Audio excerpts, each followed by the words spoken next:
Well, as Governor Walz steps into the national spotlight, experts at home who have seen his political career evolve are keeping a close eye too. KARE 11's Ken Erdahl shares their perspective.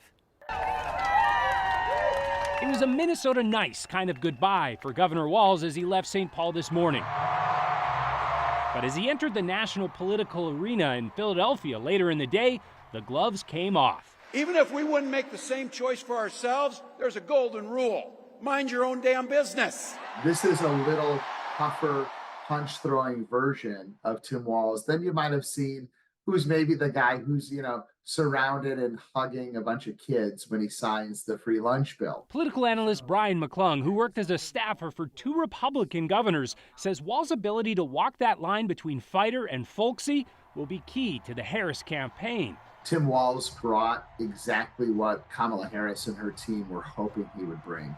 He can both present as moderate and appeal and bring in the progressive part of the Democratic base. Some of my friends have sent me notes and said, hey, we're ready to go knock on doors, to get on the telephone and make calls. Former DFL State Senator Jeff Hayden says he believes that excitement will grow even more in the days ahead. He really excels and feeds off the energy of people, and I think that that's what this country is going to find out when Tim Walz goes around the country, along with Vice President Harris. But McClung says Walz will also have to take some punches, starting with attacks on his response to the riots following the murder of George Floyd, all without losing sight of the battle ahead. Right now, Donald Trump is still in the driver's seat.